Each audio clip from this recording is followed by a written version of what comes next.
Chapter 26. In the morning Konstantin Levin left Moscow, and towards evening he reached home. On the journey in the train he talked to his neighbors about politics and the new railways, and, just as in Moscow, he was overcome by a sense of confusion of ideas, dissatisfaction with himself, shame of something or other. But when he got out at his own station, when he saw his one-eyed coachman, Ignat, with the collar of his coat turned up, when, in the dim light reflected by the station fires, he saw his own sledge, his own horses with their tails tied up, in their harness trimmed with rings and tassels, when the coachman Ignat, as he put in his luggage, told him the village news, that the contractor had arrived, and that Pava had caved, he felt that little by little the confusion was clearing up, and the shame and self-dissatisfaction were passing away.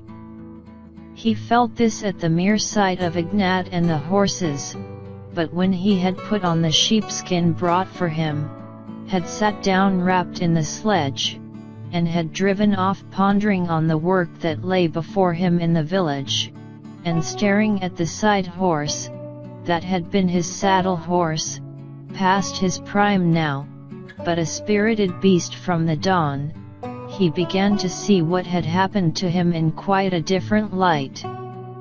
He felt himself, and did not want to be anyone else. All he wanted now was to be better than before. In the first place he resolved that from that day he would give up hoping for any extraordinary happiness, such as marriage must have given him, and consequently he would not so disdain what he really had. Secondly, he would never again let himself give way to low passion, the memory of which had so tortured him when he had been making up his mind to make an offer. Then remembering his brother Nikolai, he resolved to himself that he would never allow himself to forget him, that he would follow him up, and not lose sight of him, so as to be ready to help when things should go ill with him. And that would be soon, he felt. Then, too, his brother's talk of communism, which he had treated so lightly at the time, now made him think. He considered a revolution in economic conditions nonsense. But he always felt the injustice of his own abundance in comparison with the poverty of the peasants, and now he determined that so as to feel quite in the right, though he had worked hard and lived by no means luxuriously before, he would now work still harder, and would allow himself even less luxury.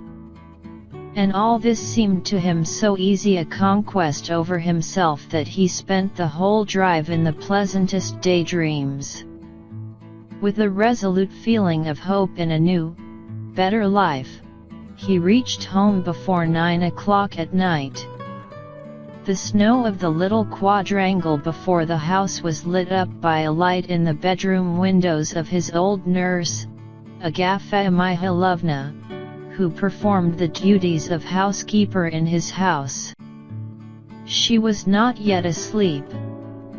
Kuzma, waked up by her, came sidling sleepily out onto the steps. A setter bitch, Laska, ran out too, almost upsetting Kuzma, and whining, turned round about Levin's knees, jumping up and longing, but not daring to put her forepaws on his chest. "You're soon back again, sir," said Agafea Mihailovna. "I got tired of it, Agafea Mihailovna. With friends, one is well, but at home, one is better," he answered, and went into his study. The study was slowly lit up as the candle was brought in. The familiar details came out: the stag's horns, the bookshelves, the looking glass, the stove with its ventilator, which had long wanted mending, his father's sofa, a large table, on the table an open book, a broken ashtray, a manuscript book with his handwriting. As he saw all this, there came over him for an instant a doubt of the possibility of arranging the new life, of which he had been Anna Karenina 204 of 1759, dreaming on the road. All these traces of his life seemed to clutch him, and to say to him, "No, you're not going to get away from us, and you're not going to be different, but you're going to be the same as you've always been, with doubts, everlasting dissatisfaction with yourself, vain efforts to amend, and falls, and everlasting expectation of a happiness which you won't get, and which isn't possible for you." This the Tings said to him, but another voice in his heart was telling him that he must not fall under the sway of the past, and that one can do anything with oneself. And hearing that voice, he went into the corner where stood his two heavy dumbbells, and began brandishing them like a gymnast, trying to restore his confident temper. There was a creak of steps at the door. He hastily put down the dumbbells. The bailiff came in, and said everything, thank God, was doing well, but informed him that the buckwheat in the new drying machine had been a little scorched. This piece of news irritated Levin. The new drying machine had been constructed and partly invented by Levin. The bailiff had always been against the drying machine, and now it was with suppressed triumph that he announced that the buckwheat had been scorched.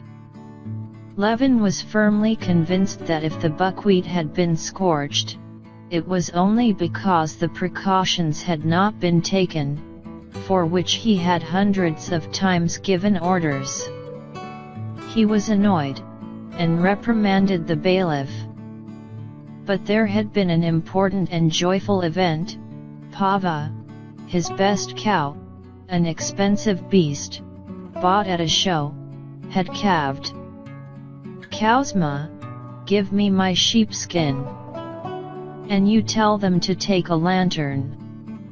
I'll come and look at her," he said to the bailiff. The cowhouse for the more valuable cows was just behind the house. Walking across the yard, passing a snowdrift by the lilac tree, he went into the cowhouse. There was the warm, steamy smell of dung when the frozen door was opened, and the cows, astonished at the unfamiliar light of the lantern, stirred on the fresh straw. He caught a glimpse of the broad, smooth, black, and piebald back of Hollandka. Berkut, the bull, was lying down with his ring in his lip, and seemed about to get up, but thought better of it, and only gave 2 snorts as they passed by him.